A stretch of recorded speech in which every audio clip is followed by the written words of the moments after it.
But let's talk about the future of Paulo Costa, AJ. Word on the street, according to Dana White, is that Paulo Costa, Borrachinha, his future lies at 205 pounds.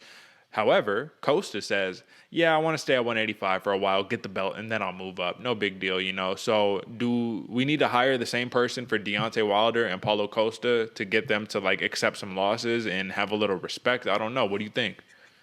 Yeah, man, I think we do, man. Paulo Costa really showed that he's an absolute dirtbag right here. He made it hard. Like, you really suck. Yeah, sure, make it hard for your opponent all day long. Yeah. Yeah, that by far, like, make it very difficult then. But if you're making it difficult for the help, fuck you. Like Yeah, yeah, man, you piece of shit out there. And even Dana White said he was like he made it even hard, not only hard for me, but he made it hard for my employees. Like you're yeah. just being just disrespectful to everybody, man. Yeah, get out of here. I love the fact that and a little bit of the media can go a little bit far where they're the people passing back and forth the trash talk, they're Yeah. snitching a little bit. I guess it's their job, what Yeah. it is what it is. But they were telling Dana White, oh, he just told Megan Levy that he's still in the 185, and Dana White's like, what? I Yeah. guess we'll see about this. Like, Mm-hmm. you going against Uncle Dana.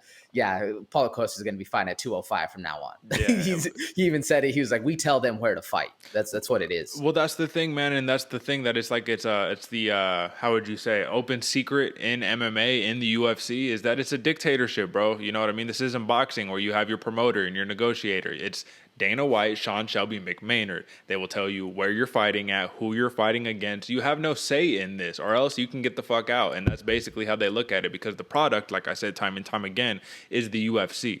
They say, what is the event name? UFC Vegas 41.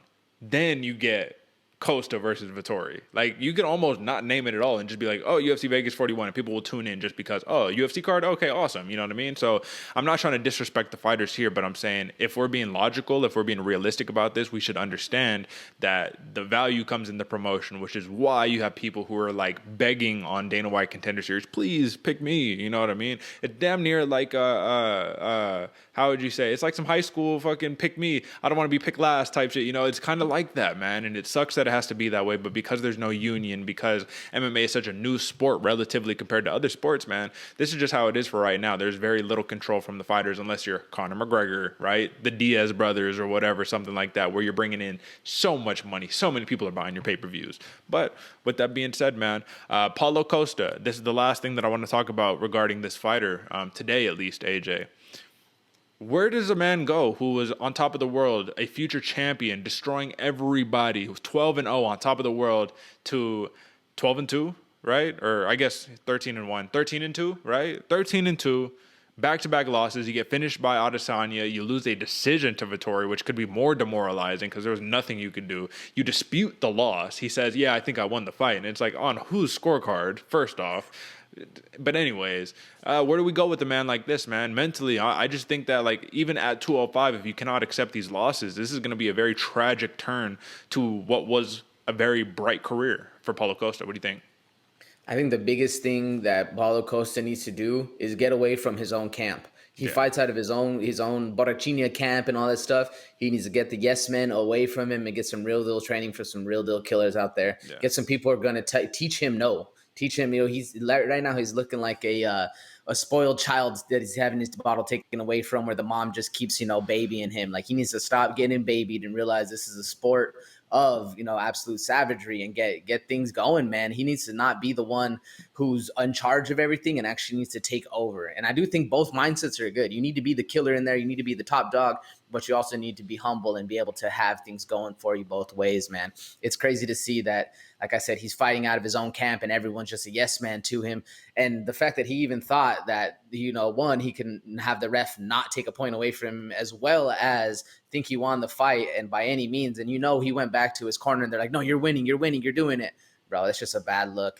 Like I said, he looks like a crying, spoiled kid. Bad look for him. I think he needs to just get away from all the stuff he's doing now, whether it's in 185 or 205. I think he's going to be fighting out at 205. But regardless, I think the camp needs to change. The mentality needs to change. It needs a mental coach to teach him, bro. It's a loss is fine.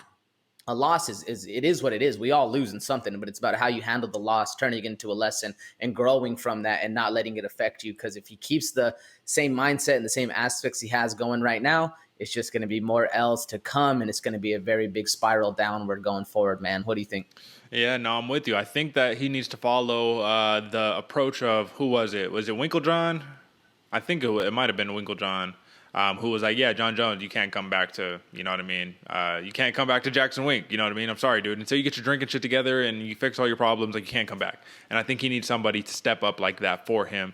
Unfortunately, even to this day, AJ, even though therapy and seeking treatment for mental health is so much more destigmatized than it was 10 years ago, you know what I mean? Even 5 years ago, it's still a pretty big stigma. And I think a lot of people do feel weak mentally or physically if they have to go get help because they are somewhat broken. But guess what? We are all broken. We are all flawed. We all have issues, and we all need to get the help that we need. And it should be unabashed, right? It should be unapologetic. You should say, fuck it, I need to go get help, and I'm man enough to go and seek that out. To me, that's more cojones, is to seek it out, as opposed to I never will, and I will bash it and I will downplay it because I'm too embarrassed to get it. Oftentimes, you often hear people, right, who are going to talk shit on something. Why do they talk shit about it? Because they're into it secretly, but they don't think it's cool or whatnot, so they need to look cool. So listen, man, at the end of the day, we've talked a lot about Paulo Costa. This was a huge win for